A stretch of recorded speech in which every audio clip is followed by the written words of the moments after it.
To start, and people will just make their way in because we do want to stay on time and hopefully finish by 8 o'clock-ish. My name is Velma Morgan, and I'm the chair of Operation Black Vote Canada. And we're thrilled to be doing this roundtable with the BBPA and Generation Chosen. Both Nadine and Joseph will speak after I do. We wanted to have this roundtable just to get more information about the two secretariats. We wanted to be intimate enough so we could have a good discussion, a discussion that will go back and forth after both Chris and Peter states what their secretariat's all about. We're very, very cautious, and Nadine and I are very nervous because we were last week we were on a call for Black women, and twice it was hacked, and a lot of racist things were said, a lot of pornographic stuff was put on, and even when we logged out and sent a new Zoom, they came back again. So we're extremely cautious in letting people in. It was one reason why we didn't do it on social media, because we didn't want to have to shut this down. So hopefully everything goes well. Yep. And I see Councillor Ariel's there. Just wave. So now I'm going to hand it over to Nadine for some opening remarks.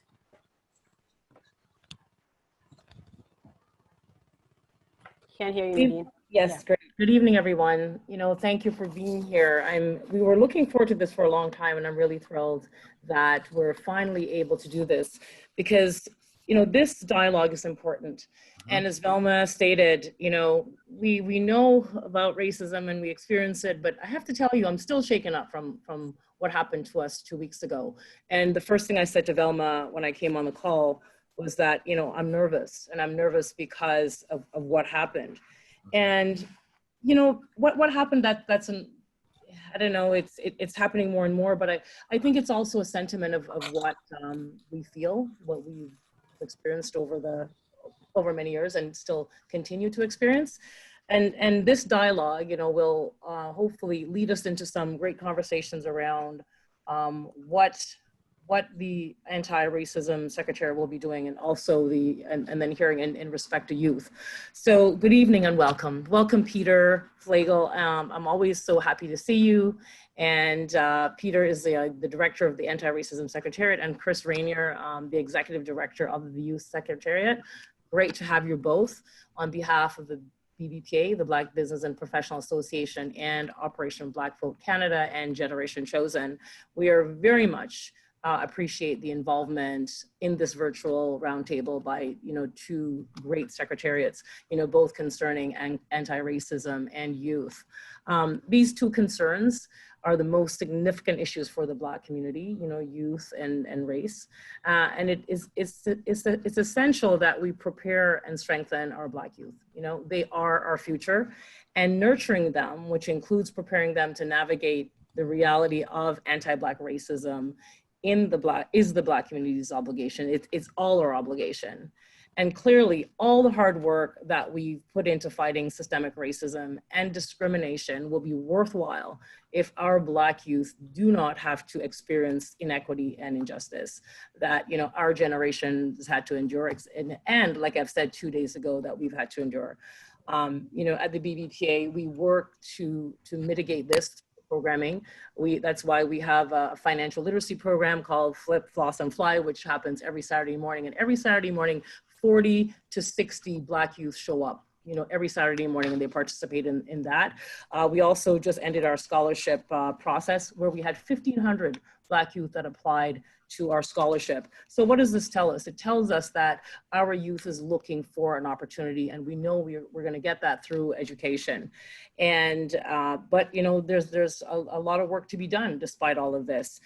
Until the Black community can speak with a loud voice and be heard and respected in boardrooms, we will continue to need allies to advocate and amplify our voices. So this conversation is an important one. we're working to create a youth mentorship program for the Black community to provide them with tools, because research shows that youth who have mentors are 55% more likely to enroll in college, 90% more likely to become mentors themselves, and 130% more likely to hold leadership positions in the future. And this is really what we want to do. This is what we must do.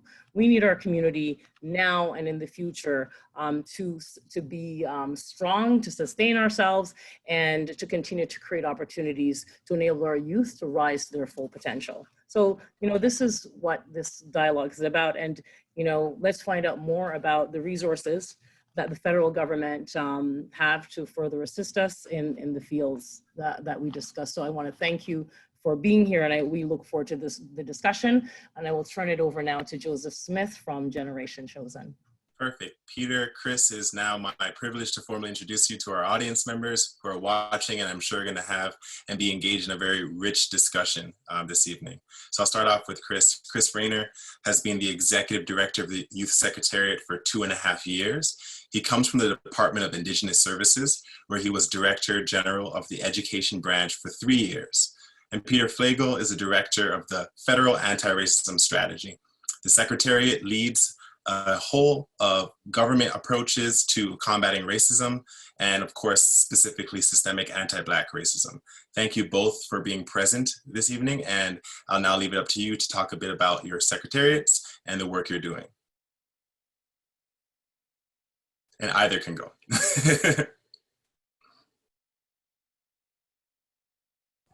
Let's go alphabetical order by last name. Okay, so. As a teacher. Peter, you can go first.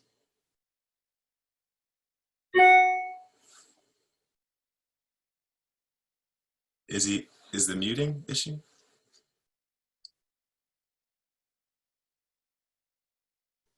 Can you unmute him? I think. Yeah, I see it has to be unmuted. Tell me you're gonna unmute him. Yes, thank you. Thank you for unmuting me. I was trying for a bit. So first, allow me to thank the organizers of this event for inviting the Federal Anti-Racism Secretariat to participate in this conversation. It is always really important and really a wonderful opportunity for us to engage with Black communities. So we're really happy to be here. I want to salute in particular Velma Morgan, who I've known for many years and has been doing incredible work with Operation Black Vote, really transformative work, and so happy to engage. And of course, BBPA, Nadine, nice to see you too. And the great to see that you're continuing spearheading great leadership within the Black business community. Very inspiring to see. Je voudrais également saluer tous les participants, étant donné que bien sûr nous avons 2 langues officielles, puis je vois que Montréal est bien représenté ce soir. Donc je voulais saluer les membres de la communauté, des communautés noires qui sont présents ce soir. Nous, au secrétariat, c'est très important de pouvoir faire le pont avec les communautés à l'échelle du pays, donc pas seulement dans une région, et pas seulement dans une langue officielle, donc on est vraiment content d'être là avec vous. The first thing before I go on, I'd like to acknowledge that wherever we're standing or sitting this evening, we're on Indigenous traditional land, ancestral land, and it's our duty to consistently and constantly recognize and acknowledge it. So very much a salute to our Indigenous siblings as we move forward. So in terms of the Anti-Racism Secretariat, so we are relatively new as I guess, an organ within the government. Our mandate flows from what's called Canada's Anti-Racism Strategy, which is a 3-year strategy that was built on consultations with Black communities, Indigenous communities, Muslim communities, and other racialized and religious minority communities to really make sure that the strategy itself would be informed by those with lived experience and expertise, and a really keen understanding of what the key issues were in terms of combating systemic racism in Canada. And so it has 3 pillars. One is demonstrating federal leadership. The second one is empowering communities. And the third one is changing attitudes and raising awareness. And so we as a secretariat fit primarily under the first and third. So the first, so demonstrating federal leadership, is this idea that if the federal government's going to be involved in anti-racism, it needs to lead by example and clean up its backyard, if I can say. So there's a recognition that there's work that needs to be done on addressing and combating systemic racism within federal policies, programs, services, and laws. And so that's one of the reasons that the Secretariat was created, really to lead a whole of government approach to addressing the impact of government actions, addressing the gaps if there are gaps, and working with government departments and federal institutions to fill those gaps with new responsive initiatives. And also lay the groundwork for a post-2022 federal anti-racism actions, because the understanding of this anti-racism strategy is simply a first step towards a longer-term, more expansive commitment and efforts to combat systemic racism in Canada. So we'll be working on, and we are working on, laying the groundwork for that broader effort.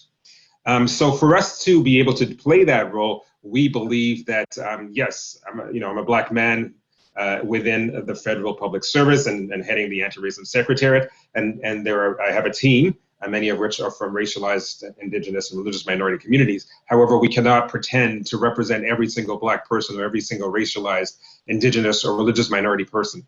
We need to be engaged, deeply connected with communities where the expertise lies. We have direct daily interaction and connection with the issues that we are meant to address. And so that's why for us it is, as I said, very important and something that we've been doing to be engaged. And that's why we're really happy to be here today, so we can continue that work. Because the idea is to bring communities within what I call the halls of power, so that you can be part of the policy making process and helping government institutions understand where things are going well and where there were gaps and where things need to change. And we fundamentally believe and are committed to ensuring that community is at the heart of that process.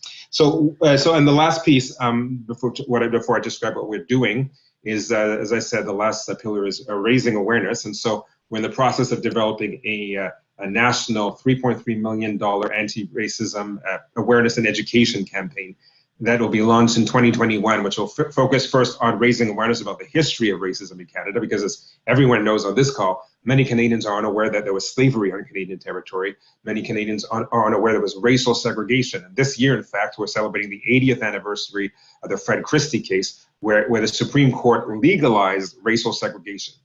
So this was Canada. So these are little nuggets of Canadian history that unfortunately few are aware. And so that's why we'll be dedicating part of our campaign to that. The other part is recognizing and raising awareness about the contemporary legacy and impact of racism in Canada. So it's not because racial segregation legally was ended that systemic racism and systemic anti-Black racism no longer reality.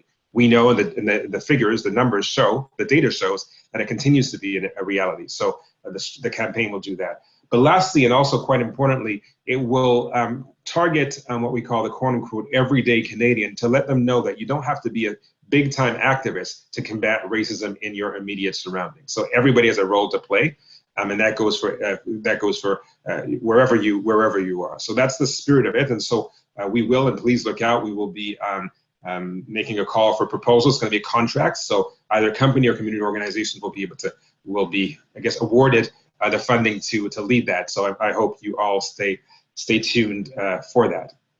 Now, in terms of what we've been doing, and I think, Nadine, I'd like to really thank you for highlighting the importance of youth, the importance of giving a voice and empowering Black youth.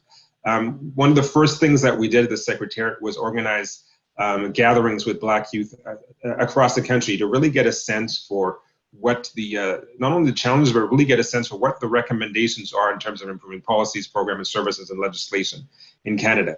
And one of the key things, and not a surprise to anybody, I guess, that was said, and please cut me if I'm going on for too long, because I don't know I don't know when to stop, but anyway, I'm good. All right. So one of the key things that came out was the need to review, and I'm using a euphemism here, Canada's justice system. So the young people Black youth were very clear that was a key priority. So what we did, we immediately went to see our Department of Justice to look at what could be possible in terms of addressing that. And so that's why we're now working with the Department of Justice on engaging with Black youth across the country in terms so that they can better understand the reality on the ground, the impact, how the system's working and perhaps not working, and where change needs to occur. So we will be engaging with you shortly in terms of getting you involved in that process, because we believe it's really, really critical for that voice to be heard. But then when COVID-19 hit, we soon realized, first hearing from community, that COVID was having a disproportionate impact on racialized communities, particularly Black communities, and that there was a gap in terms of what the federal government was doing to address that discrepancy. And so we immediately gathered with the department called Women and Gender Equality, a task force, an interdepartmental task force, which has 26 departments and federal institutions sitting around the table, so that we'd meet on a regular basis to first understand what was going on, make sure, also understand where the gaps are in terms of the federal response, who's falling through the cracks, and then understand what needs to be done by the federal government to fill those cracks so that the communities that are most affected by COVID-19 receive the necessary support in terms of the measures. And so we started, and so there are around 85 participants that attend from all these departments. So just so you have an idea, usually these task force or working groups are around 10 to 15 to 20 people that attend. So that shows the I guess the pull that we were able, and we were surprised about it, that we were able to generate within government around this. But then we also saw that it was insufficient to simply have a conversation among ourselves, among government. We needed to go out and speak to the community.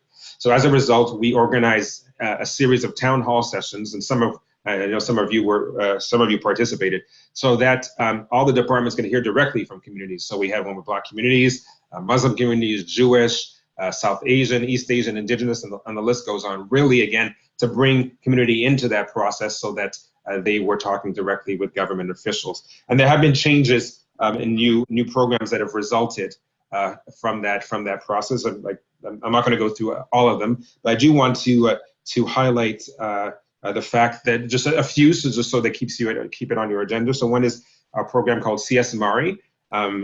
This will be a launch likely in October, a call for proposals for anti-racism projects, including those for youth. So there's I think it's up to $100 or $200,000 the limit there. So we definitely encourage you to apply for that.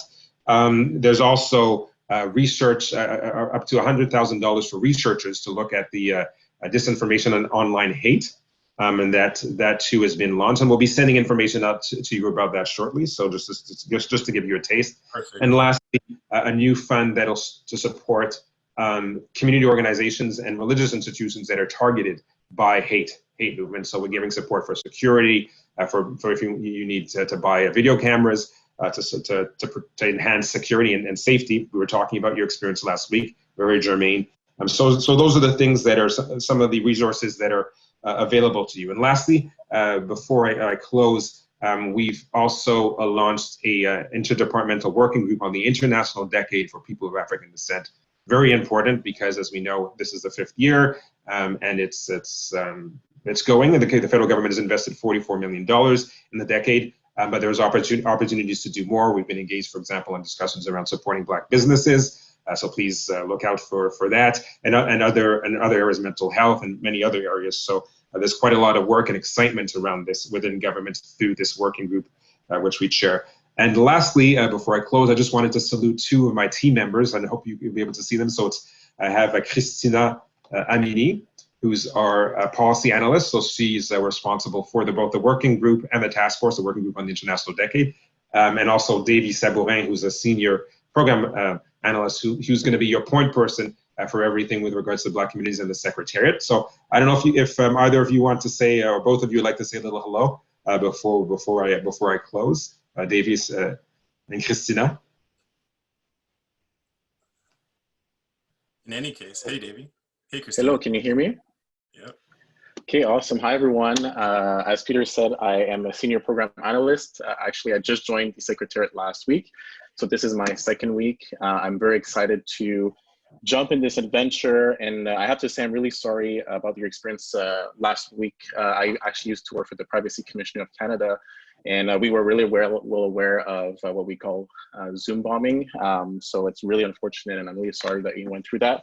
And I know Black Vote. I follow Black Vote on Twitter. My father is Jamaican, and he's trying to push me real hard to go into politics. And yeah, I've been following your work, so it's great to see that there are folks out there to empower youth and empower folks to have more representation. And so for me, it's an honor to do that at the public service level with the Secretariat. So yeah. Keep in touch. As Peter said, I'll be the touch point, so feel free to reach out anytime. Thank you. And we also have Christina. Hi, good evening, everyone. My name is Christina Amini, and I am a policy analyst at the Anti-Racism Secretariat. Peter was able to give you a brief overview of the two main files that I'm leading on, the Equity Seeking Task Force, and also the International Decade of People of African Descent. So pleasure to be here, really. Thank you. Thank you. Thank you both. Thank you, Peter, for that. Really appreciate it. Did you want to say anything else, Peter, or you're good? I will just thank you again. Thanks again, and looking forward to the conversation. Lovely. All right. Well, Chris, floor is yours. Of course, you have to unmute you, I'm sure. There we go. Can you hear me now? Excellent. Great. Thank you. And thanks very much for the invitation to be here. I was very excited to come and have a conversation with you. Always hard to follow Peter, but maybe one little piece to add, because we're both from what are called secretariats. And I like to kind of call secretariats the chief rabble rousers in the federal system. Because we don't run programs. What we do is, our job is to kind of push departments into ways that they have not been behaving before, to take in viewpoints that they might not have considered before. So while Peter is anti-racism, our voice is really about trying to increase youth voice in decision-making, specifically for the Youth Secretariat. So we've been around as a secretariat for just over 4 years. And it was when Prime Minister Trudeau, when he won his first mandate, he was also, in addition to being the Prime Minister, he was the Minister of Youth as well. So they created this small secretariat to support him in that function. And it really evolved from the early years about just establishing a youth council that would report to the Prime Minister on a regular basis, to give him advice, to bounce things off of, to reflect what they're hearing from our colleagues around, to becoming a broader policy agenda, which was all about youth voice and decision making. So the council itself is a really interesting council. At any time it waxes and wanes between 18 and 20 some youth at any point in time. And they really reflect the diversity as much as we can of youth, because youth in Canada are as diverse as Canada is. So we pay particular attention to making sure that there's geographic representation, that there's representation from all groups across the country, that they also reflect urban-rural dynamics, that they reflect youth that are in school, youth that have dropped out of school, youth that are on the streets, youth that are employed. So trying to bring some of this diversity into the conversation. And it's actually, I gotta say, it's really impressive to see this group of youth interact with the Prime Minister and with other cabinet members and ministers as well. Because if there's one thing you can say, is they will not hold back. And it's amazing the impact that this has on the Prime Minister and on cabinet members as well, to get them to start thinking about things a little bit differently than they might have, to take in some different perspectives. So I've been just so impressed with the various cohorts that have come through so far, and hope this is a mechanism that can continue on from there. But broader than just the Youth Council itself, was about making sure that there were mechanisms that whenever a department was thinking about a new policy or program, that they didn't forget about the voice of youth in the design, in the conceptualization of the ideas, and in the way that things are implemented as well. And we still have a ways to go on that front, but I think we've made some pretty good progress in just a couple of years, where most departments have created their own youth councils as groups to bounce things off of. And one thing we've definitely been pushing is to make sure that these voices are diverse as well, because each youth comes from a different perspective, has a different background, different challenges to face. And just as an aside, I probably shouldn't really share this, but when in the last election, when the whole brownface, blackface scandal emerged, the Youth Council was active, and they were calling in directly to the Prime Minister to find out what the heck was going on. And they were not shy about prescribing steps that they wanted to see him take immediately. And then once coming into power again, about sensitization training for all members of Parliament around, respecting the views of others, and having training sessions, of having awareness sessions for parliamentarians, for senior civil servants as well. And they pushed really hard, have made some progress, but again, still some steps to go on there. So one of the big achievements, I think, was really the development of our first youth policy. Now, the youth policy really is about youth voice. There are not a lot of concrete steps in there. It was kind of, here's our objective of where we want to go. The next version of this we'd like to see very prescribed with some key targets and measures in there. There are only two real specific commitments in the policy far. One is to include youth in decision-making bodies. So when we appoint people to federal boards, positions, that there'll be an increase of youth on those boards to bring those purposes. This is everything from Canada Post to very unique organizations. There are hundreds of these things that we appoint people to on a yearly basis. The other one was to do a state of youth report and do it on a regular basis to see where are youth at. And that's what an exercise we're engaged in right now. And youth themselves have told us through engagement process that they had a couple of key themes around environment and climate change, innovation and skills and learning, leadership and impact. I heard a little bit of talk about that before here, truth and reconciliation, employment opportunities, and health and wellness. And each one of these breaks down to so many areas, but kind of permeating through all of these themes was equality and equality of access. So we've embarked on a series of conversations with as many youth as we can find and associate ourselves with. But the challenge is really getting to those youth that haven't normally been included. So it's easy to get the university student. It's easy to get in through the colleges and processes. Not so easy to get youth who have been furthest from opportunity. And many of those youth happen to be racialized youth as well. So I'd love to hear any suggestions, ideas about how we can bring a broader youth perspective.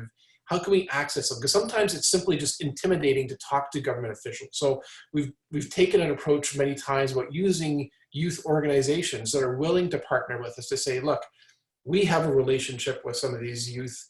We'll have a conversation with them and we can report back in with you. And that's fine with us.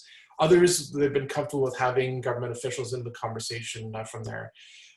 So really we're very open to how. It's the what that we really want to achieve. And that is the diversity of youth voices in all of the decision-making to happen from here. So I think I'll just leave it at that and look forward to the conversation. Thank you so much, Chris. And so at this point, the chat room is open up for people to submit questions that they may have for either Peter or Chris, and we'll take stock of that as we're asking questions specifically for both of them to respond to. And Chris, you sort of already spoke to this in your opening statement with regards to how you view yourself and how you view your role as somewhat of an individual trying to accommodate voices that are often lost in the process and push people in different directions that they often don't get pushed in.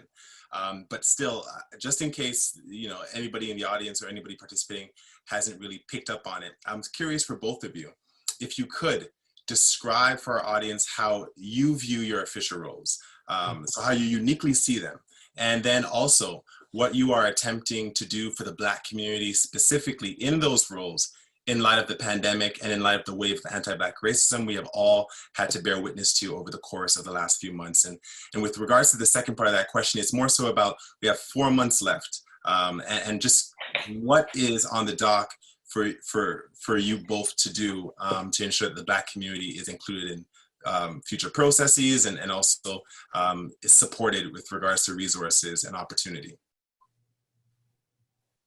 And so I guess we can go with Peter. Is Peter's still muted there? I don't actually see him on the screen. Are you there, Peter? Yeah, he's there. He's not from either. It's funny. I've lost him on the screen, but I can jump in if he's still muted in terms of the youth secretariat. And I've alluded to this already. It's making sure that we don't see youth as just one block. Youth are so diverse. And part of that diversity is the perspective and the history that Black youth bring. We're at a time of deep soul searching now, and we should all be doing this soul searching as a country. And what we really want to do is harness the energy of those that are most affected for the vision that they want to see. Not just the vision, but what are those mechanisms to make this a reality? And it's amazing when you ask some of these questions from youth, the types of just such innovative approaches and thoughts of empowerment and of drive to get to a country that we really want, that we aspire to be. And it's a bit of this, how do we harness these views and bring them to the forefront of decision making? And so included in this diversity is, of course, Black youth, and making sure that they feel safe, that they feel empowered, and that they know that something's going to happen. And it's not just going to be another conversation, that there is a pipeline into the decision makers to really affect change. Now, I can't always promise that it happens as quickly as we want it to, because sometimes government really grinds away at things. But we got to make sure that wheel keeps turning and that people can see that the progress is being made. Because one thing that really worries me with youth, and especially with Black youth that we've been speaking with, is this feeling of futility, that nothing is going to change. And that's a very dangerous thing, because when we're talking about mental well-being, when we're talking about disengagement, when we're talking about the loss of potential of the change that these youth can affect and bring, that's what we want to make sure that gets pushed forward from our end. So State of Youth was part of it, but we challenged the Prime Minister's Youth Council. We try to get them to meet with different youth organizations and group as well to bring perspectives in.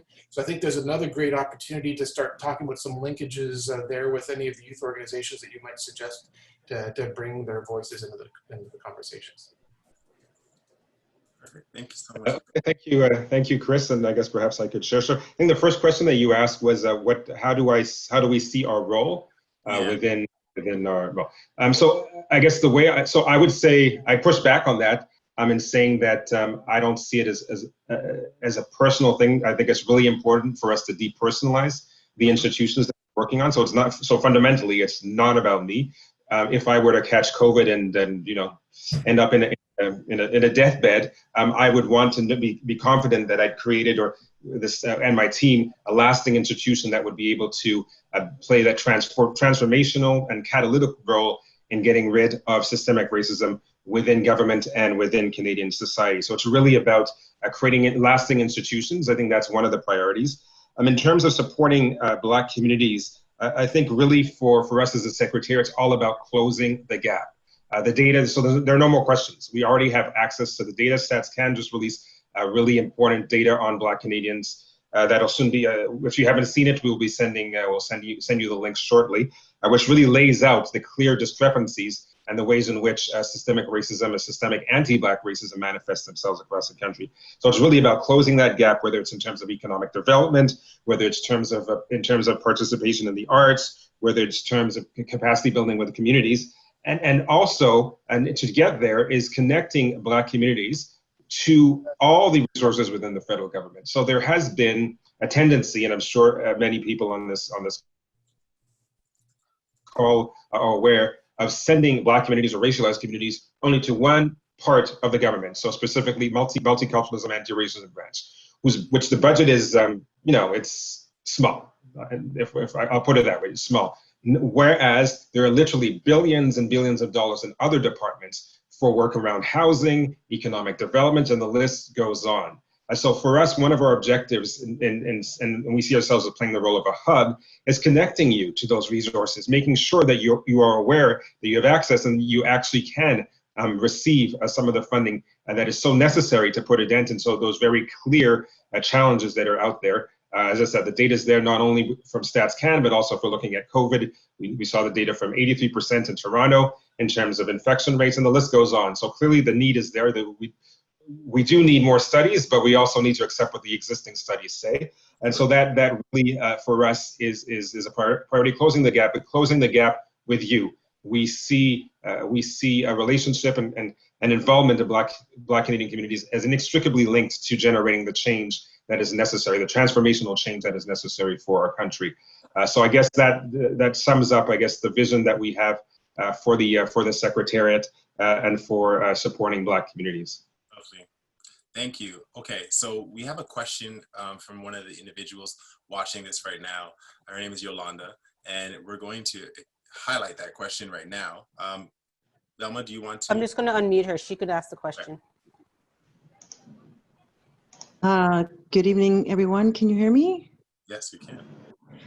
So thank you so much for having this tonight. Thanks to the BBPA and others for organizing it, because it's not just important, but very timely. And Peter, it's good to see you again.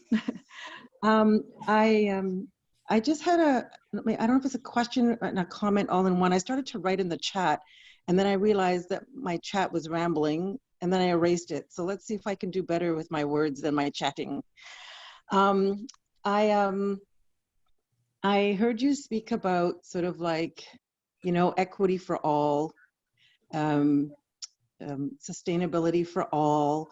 I hear folks, I mean, I hear that, you know, you're appointing folks in different positions to sort of, so that people can see themselves reflected in these key jobs, and people that look like them that are doing this work, so that, you know, that youth can, you know, be inspired to do more.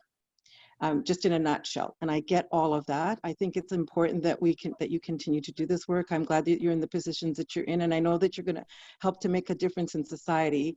I think a bit of my question too is about, you talked about youth, but I also didn't hear much about employment for youth. And I mean, when I think about the employment piece for youth, about reducing barriers to the hiring and the leadership, and being in leadership positions. I mean, I'm the president of the Coalition of Black Trade Unionists. So we talk about having good paying jobs, and what our young people can do to achieve the goals that they want. I mean, we offer scholarships like everybody else, but all these organizations, we're all doing our part. But the part that I find that's missing is around employment equity, which is also, I think, a piece of this pie, which I didn't hear you speak about yet. But I mean, when we talk about employment equity, about reducing barriers to the hiring and the retention of jobs, so that we can close the gap, so that, you know, our Black folks could be not just trained and have skilled in doing the job, but actually get the jobs and then be able to succeed in them. Not sure what the plans are around that. I'm sure you've already talked to folks outside of this, but what's the plan for moving forward, and like, what is your scope and employment, your employment equity lens? Because I think that is also a piece of this pie that will help make a difference as we move forward. Thanks. Thank you. Go ahead, Peter. Yeah, sorry. Thank you, Yolanda. Great to hear to hear you again. And congrats for the great leadership and the work that you're doing. And then the very important points, the employment and equity. So because closing the gap does center, among other things, on employment access to meaningful employment, and employment equity is key in terms of addressing the discrepancy that still exists there in terms of levels of unemployment. If we were to compare Black Canadians with non-Black Canadians. So that definitely is a challenge. One of the things as a secretariat we are doing now, moving into the fall, is engaging with two sectors, among others. So the labor sector, and as well as the business sector, to have that conversation on what are the current measures and actions that are being taken within both sectors to address employment equity and the discrepancy and inequality in terms of access to wealth, access to employment facing racialized communities, Indigenous peoples, and religious minorities, and where the gaps, and how can we work together to fill those gaps and to ensure that employment equity is really being implemented the way it's legally based on legally supposed to be done, and where there is no legal kind of framework, how do we persuade the private sector to adopt the necessary policies to ensure that that there isn't systemic racism within employment, and that racialized, including Black employees, are retained once they get hired. So we will be reaching out to you, Yolanda, as we plan to work and engaging with the labor sector, and we also have great contacts within the business sector to have that conversation. But again, we want to make sure that communities, they are part of that conversation, so it's not simply behind closed doors, but it's an inclusive one, so that we can really get to the bottom of the issue and implement the necessary solutions. And Yolanda, if I can add, that's Chris here. the lead department on employment issues is Employment and Skills Development Canada. And so we've been working a lot with them around programs like the Canada Summer Jobs, programs that get youth started in employment so that they then have the experience to then get the leg up and go. And I heard earlier mention around the need for mentors, right? And to see people who are like them, who have achieved, who can give advice, who can help them navigate the pathways to success in the work world. We know those are key issues. So, Employment and Skills Development Canada, in some of their jobs, they have their programs, they have specific targets around promoting youth from minority backgrounds. A lot of them are very targeted at Indigenous youth, right? So part of the conversation we're having them now, though, is making sure that their programs and their promotion of equity in the workplace for youth is broader than that it encompasses not only just the targets, but looks at the challenges and the barriers for youth to be able to get into those starter positions that are the ones that will launch them into the higher careers and the great jobs that everybody's looking for from there. So we know that those early days, either if you've dropped out of school to get the kind of training that you need to go on, or if you've gone on to school and you're looking for the jobs, to get the mentoring and to get the starting positions necessary to vault you forward from there. So it's I think that's I can come back to you in a little while to say what those conversations have borne as fruit, but there are some particular targets in the programs already that we think need to be expanded on. So much for that, Chris and Peter. Really appreciate those responses. I'm sure Yolanda is satisfied with those answers. I saw the big thumbs up, and here's the second one. So there's no other questions right now in the chat, but we do have another question we'd like to ask. And that question is as follows. What do you believe the Black community can do to assist you both individually in your respective endeavors? Are there national committees Black youth can join, for example? Forums wherein Black individuals and Black youth can contribute their ideas to strategic directions you are both taking? Just curious, what could the Black community do to support? Well, on the youth side, the Prime Minister's Youth Council is a key one. Unfortunately, we just closed the application process. We had about 3,000 applications in from youth across the country. Every year, though, we have a new intake in. So if I just do a quick mental count now, of the 18 that are currently on the council, let's see, probably 4 are Black youth. We have another 3 Indigenous youth, and on from there. So there, our most active member is Alfred Burgess from Halifax, who is very vocal and very effective in his approach of bringing a youth perspective and a Black youth perspective into the where we want to see the country go into the programming and policies approach. So participation is a key one on that one. But what I'd love to see is that as a regular business, that the Prime Minister's Youth Council is connected with Black youth organizations, Indigenous youth organizations, and others on a regular basis, so that there's this connection, there's a sharing of ideas, and there's another channel to bring some of these the ideas and approaches in from there. Thank you so much for that, Chris. Peter? Yes, thank you for that. So I think, as I said in my I guess, opening remarks, it is really fundamental that Black communities, and in particular Black youth and Black women, and Black LGBTQ and other components of Black communities are at the table, are participating in the policy-making process, and are generating the types of change which will be transformational for Black communities. And so concretely, we are really inviting you, everybody on this call, and all the contacts that you have within Black communities, including youth, to participate in these sessions that we'll be organizing with other federal organizations, other federal departments. We will also be creating committees where members of the Black community will be able to sit in and play an advisory role. But above and beyond that, we really encourage you to constantly and consistently share any recommendations, any information if there are new challenges that are being identified, there are new ideas in terms of the types of program policies, services, even laws that are necessary for the federal government, please send them our way. Because what I didn't mention here is that the Prime Minister of Canada indicated that his expectation is all the memorandums to cabinet have to pass through the Anti-Racism Secretariat for them to be approved.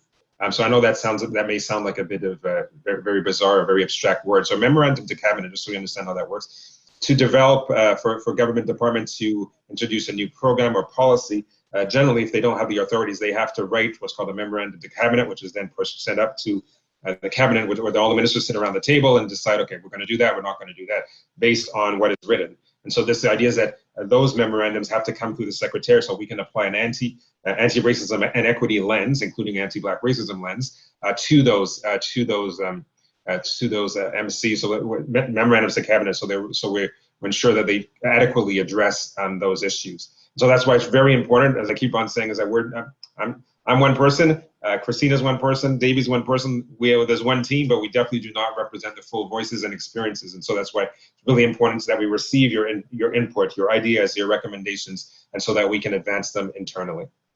Can I just underline how important that point Peter is making here is that, cabinet will not make a decision without this memorandum to cabinet in front of it.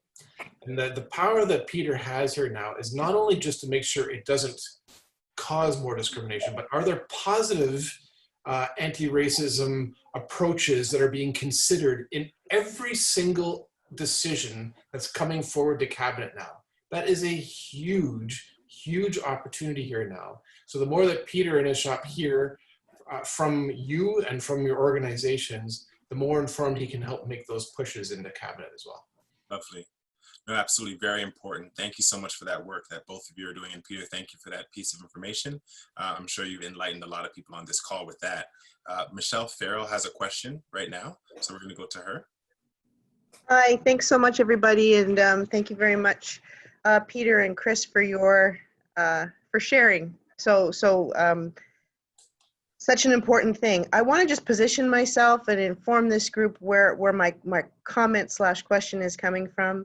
I have worked at all 3 levels of government in various capacities. I've been a lawyer for 20 years. I did choose deliberately some time ago to take a position as the Director of Diversity and Equity and Ethics for one of our police services. So choosing deliberately to take my career from where it was to focusing on these issues. I am a champion for equity and diversity, have been for a long time, very familiar with what this has looked like in the various iterations. Chris, you talk about how we have to get things done before the youth get frustrated. I'm not a youth. I have youthful energy. I'm frustrated. I have seen this string get pushed up the hill, not at all, for 40 years. And fairly recently, I pivoted in my own spirit and thinking, and I said, I am now devoting these efforts to anti-Black racism. And the reason is, certainly it started in COVID, as I began to see the inequities grow that I have always been concerned about. Then Mr. Floyd was lynched. My profound feeling that I want everybody to sort of get on board with is that if we don't address anti-Black racism, the phenomenon that is anti-Black racism, separate from the very important idea of multiculturalism, diversity, inclusion, equity, whatever the heck it's going to be called by the communicators this month, right? We're missing the boat. And so what I would have expected in response to Joseph Smith's question to both of you, what are you doing in response to COVID? How is this changing in response of COVID? Is, you know what? We are now choosing to make sure that only Black and Indigenous youth are appointed to these very many things for the next period. We are choosing to focus on, and I'm adding Indigenous because I must, right? But we are choosing to narrow the funnel. And Chris, several times you've talked about widening it, which just makes me think, yeah, I get why, but this is not the time for that. And if we can focus on anti-Black racism and elevate those vulnerable people, it will be better for everybody. And I think we need to adopt that approach newly in 2020. And so what I'm hearing from both of you, and I've been involved in these sorts of things, I've been the token, whatever, professional on lots and lots of panels in my life, we are missing the overall strategic approach where in a conversation like this, we can say to community, yes, Yolanda, employment equity is important. We have identified through our environmental scan 20 important areas. We are choosing to pick 5 for the next 3 years. Employment equity is one of those. Because otherwise we're just gonna keep spinning our wheels. We're all gonna grow old like me. I mean, I'm not a youth anymore. I was doing this work when I was a youth, okay? By the grace of God, I'm still here, but it would have been very much easier to quit, raise my family, and spend more time cycling.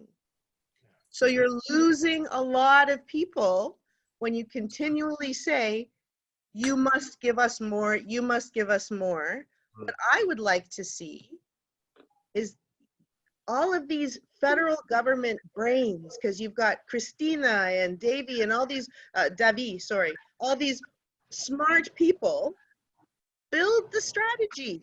That strategy that Velma just sent is not a strategy.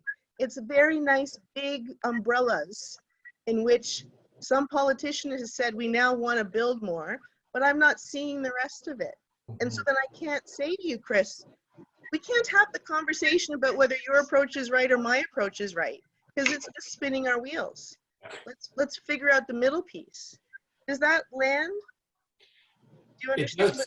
Yeah, it lands very well. I hear you. Is, you know, if we try to do everything, we're going to get nothing done, right? I'm not asking for that. And focus on, you know, what are those? I hear what you're saying. Focus on 4 or 5 key things that actually get done and will change. And as you're saying, you know, you'd like to see the focus on that, on the anti-Black racism in 2020. And what I hear is, you know, specifically employment opportunities and equity in there. So, you know, this is always the challenge in government, is the issues are so broad, and it's these conversations that will help really put the wedge and the focus in to move the specific issues forward in a very concrete way. So thanks for that, Michelle. Like, I hear you very well. It's Okay. something I want to go back and reflect on, because I heard you also on the Indigenous side of things. So that's also a very important thing. So, but If specifically, you're asking around Black youth and the difference that's going to be made in the next year or two. What are those initiatives, right? Yeah, but if I need to add, Yeah. Chris, I'm not a stakeholder telling you, please do employment equity, that's a priority. What I'm requesting is this environmental scan, Yeah, okay. that I know that you know what I know already, Yeah. right?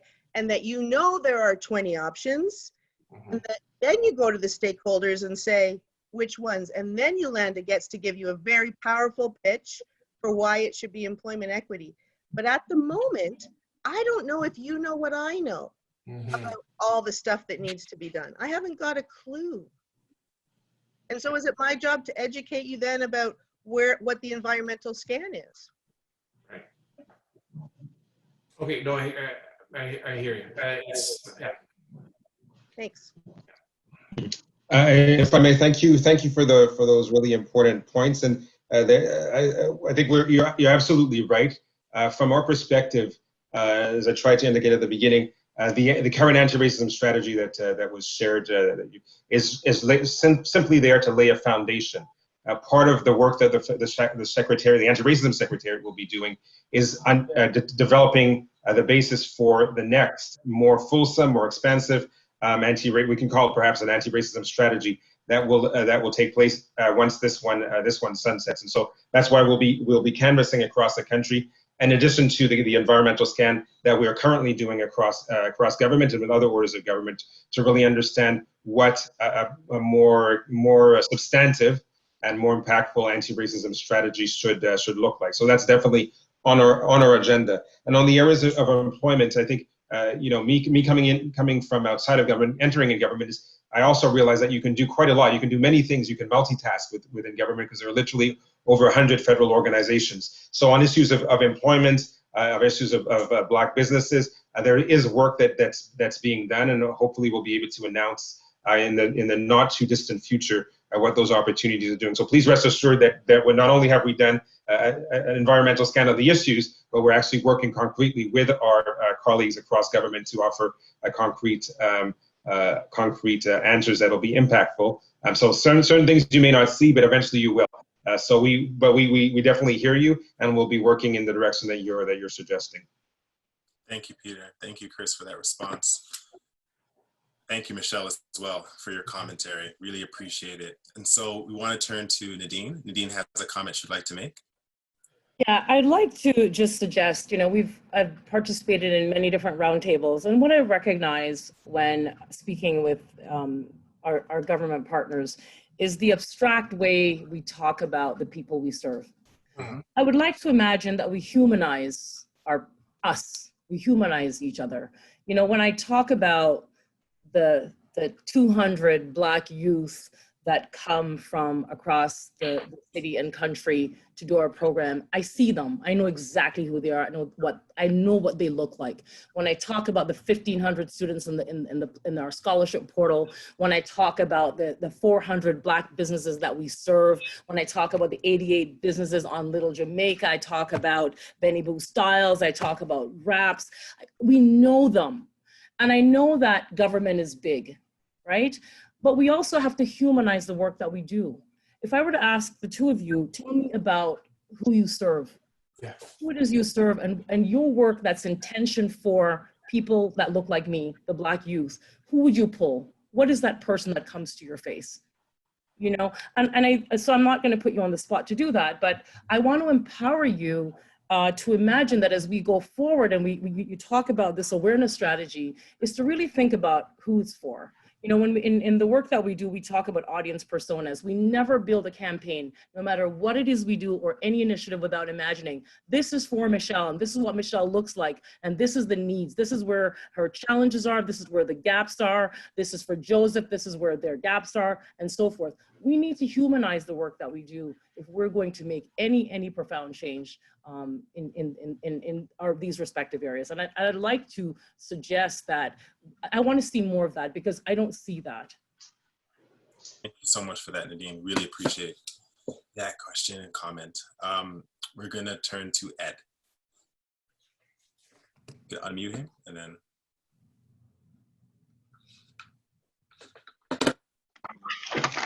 Hi, my name is Ed Vertus. Hey, Ed. From Montreal. So I'm working with Group 3737. We are one of the 3 intermediaries organization who will lead the program supporting Black communities for the next 4 years. We're going to help them to strengthen their organizational capacities. And now I'm addressing myself to the Peter's team. We are in the process to reach most of all Black community organizations all over the province. And so far, we didn't see much organizations working on Black anti-racism outside of the island of Montreal. So maybe if I can get in touch with either Peter or any one of your team, so maybe you can address me some of these organizations, because we will have a call of proposal and we need to be able to reach the maximum organizations. And what I see on my actual list, none are out of the city of Montreal and working on anti-racism. So I wish I can get a hold of them.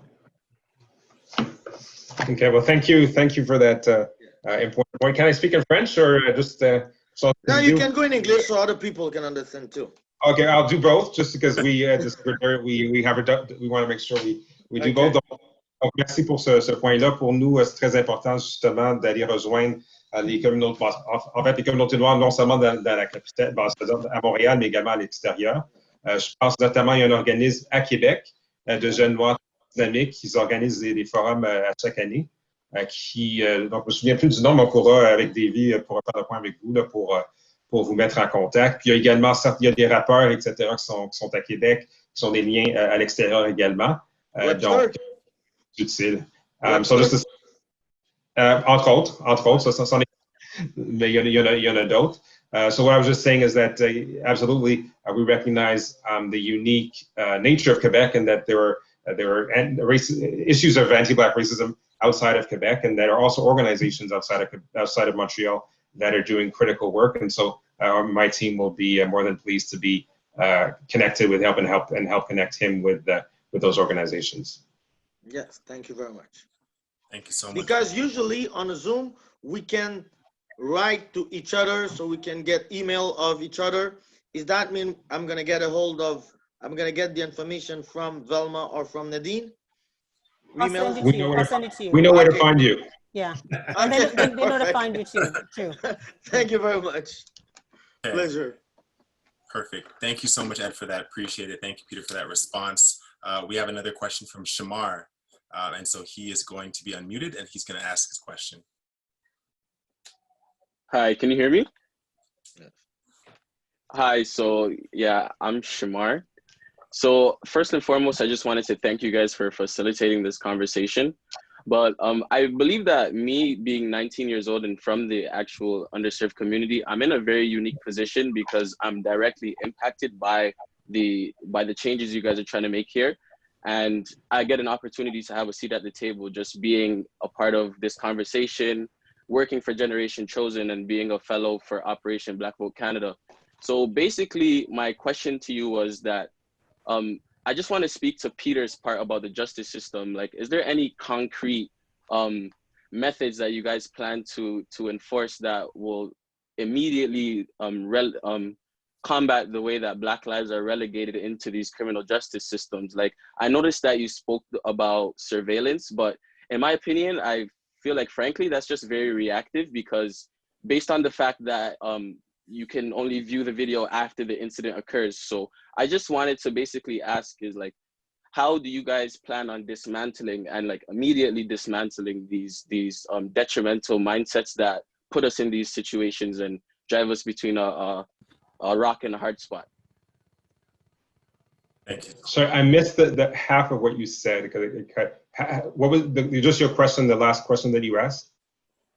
My question to you was to speak to your surveillance piece. Like, my question was, I'm sorry, can you hear me? Sorry, I just got a call. Yep. Yeah, so my question to you was, if there's any concrete steps that you will take in the near future that will relegate the way that we as just people from underserved communities are just wedged into these criminal justice systems. Yeah. So thank you for that great point and great question. The answer to that is we're working. So I'm going to offer you a long-winded answer just because it's a complicated situation. There are complicated solutions for complicated situations. So at we are at the Anti-Racism Secretariat, and there are, as you probably know, there are many departments within the federal government that are responsible for different things. For the issue of justice, there are at least two: Justice Canada and Public Safety. And so those are the departments that have the responsibility to address systemic anti-Black racism, particularly within the criminal justice system. So what our mandate is to do is to push them to do the right thing to advance change. And so that's why what our immediate steps are doing is working, bringing in community organizations, particularly Black youth, to conversations with the Department of Justice so that they understand what are the concrete steps that they need to do. And then we follow up by encouraging them, if not putting pressure on them, to do the right thing. So there are different steps to the issue, unfortunately, because there's a process in government. But at the Anti-Racism Secretariat, we take it very seriously, and we will be advancing quickly hopefully with you and other organizations across the country to work with the Department of Justice to make sure that the overrepresentation of Black Canadians within the criminal justice system is removed. That discrepancy is removed relatively quickly. Okay, so I have a sorry, pardon, you can go ahead. Go ahead. No, I was just going to add in. So go ahead, Shamar. So my follow-up question to that was, like, as a secretariat, when you approach these systems with, or these departments with your, okay, you need to do this, do you provide them with methods, or do you just simply give the suggestion and it's up to them to cultivate methods in how to go about that? So we work with communities so that when we go to the departments, the methods are already developed and they're community built and community informed. Yeah. Okay. If I could just add from the youth secretary perspective too, we try to be very careful that we are not speaking on behalf of the youth, but we help empower youth to speak on behalf of themselves and bring these ideas in. So for example, we try to support youth pulling other youth together to have conversations about the things that are most important to them and helping them craft their message into the ministers and into the Prime Minister from there. So for example, there were 3 sessions that were just run a couple months ago by some youth in Toronto and Montreal. Their starting point was around, they were sick and tired of seeing their friends killed by guns. But the conversation very quickly evolved into the justice system, about the background from their communities, the anti-racism that they faced, the effect that that's had on them. And it took a very different turn from the starting point. So our job was to help them craft, as you said, Shamar, some very specific recommendations of what they wanted to see happen. So we pulled Minister Bill Blair, his staff from public safety, and the youth presented these directly to him to say, look, we're sick and tired of this, and these are the actions we want to see. So we have a commitment from him and his political staff that they have been looking at these recommendations. They've been trying to implement as many as they can in their policy changes and approaches from there. So it's not us pushing it, it's the youth that just need a little bit of help to pull these ideas together and to assemble themselves and bring the ideas in. Okay, thank you. Thank you, Chris. Great question, Shamar. Thank you, Peter and Chris, for those responses. Really appreciate it. At this point, unless there are other questions, I see Tasha has a question. I'm trying to be conscious of time. Velma, do you have any thoughts about that? So let's, it's to Chris. Yeah. So when Chris is wrapping up, maybe he can answer the question and wrap up. That'd be good. Okay, perfect. So in both of you giving your final thoughts prior to us throwing it to Nadine to give closing remarks, there is a question, and hopefully you can incorporate it into your final thoughts. And the question was about how the Youth Secretariat and Anti-Racism Secretariat seek to work with the Ministry of Education in order to make some changes. Well, just as a parting thoughts, I just want to thank you so much for the conversation. It helps us to think about issues in a very different way and approaches. So thanks, Michelle, for your challenge. Thank you for the questions that we've had from all of you. Because like really, the last thing I want to ever do is to just keep a wheel turning with no changes occurring. And if that's the impression people have, then things need to still, so obviously things need to still change and push forward. So we rely on these types of conversations to help keep us driving in the right way and not off on different. So big thank you to that. Now, in terms of the question of, sorry, I just lost my train of thought here. My apologies, Joseph. Just repeat that one again.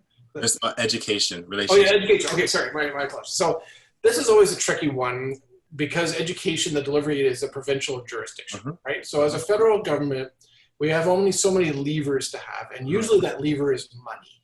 Yeah. Right. So while we can't tell the provinces exactly what to do, what we can do is say, well, look, if you would just do it this way, we'll give you a bit of money to help drive it. If you just develop this type of curriculum, we'll help sponsor that.